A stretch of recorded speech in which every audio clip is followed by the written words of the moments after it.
Hi friends, இன்றைக்கி நம்ம சேனலில் என்ன பார்க்க போகிறோம் பார்த்தீங்கன்னா, ரொம்பவும் சுவையான புடலங்காய் பாசிப்பருப்பு கூட்டு எப்படி செய்கிறதுன்னு பார்க்கலாம் வாங்க. அதுக்கு நான் 1/2 டம்ளர் பாசிப்பருப்பை நல்லா வாஷ் பண்ணி எடுத்திருக்கேன்.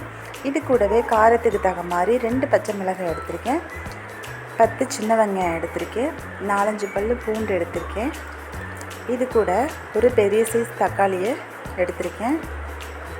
தேவையான அளவு தண்ணி ஊற்றி நம்ம மூடி போட்டு வேக வச்சுக்கரலாம்.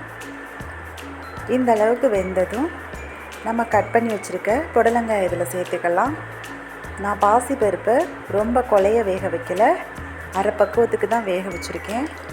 இது கூடவே கொஞ்சமாக மஞ்சள் தூள் சேர்த்துக்கலாம், கொஞ்சம் கல்லுப்பு சேர்த்துக்கலாம். சேர்த்து நல்லா மூடி போட்டு வேக வச்சிடலாம். இப்போ நம்ம தேங்காய் பேஸ்ட்டு ரெடி பண்ணணும். அதுக்கு நான் அரை மூடி தேங்காய், 2 ஸ்பூன் சீரகம், 4 பல் பூண்டை கொஞ்சம் கொரப்பாகவே அரைச்சிக்கிறேன், நைஸாக அரைக்க வேண்டாம். இப்போ இந்த அளவுக்கு தண்ணி ஊற்றி பாசிப்பருப்பு நல்லா வெந்துருச்சு. நம்ம அரைச்சி வச்ச பேஸ்ட்டை இதில் போட்டு கிண்டி விட்டுக்கரலாம்.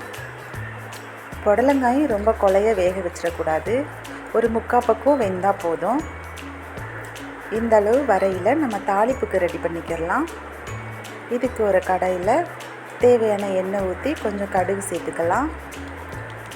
இது கூடவே 2 வரமிளகாய் சேர்த்துருக்கேன்.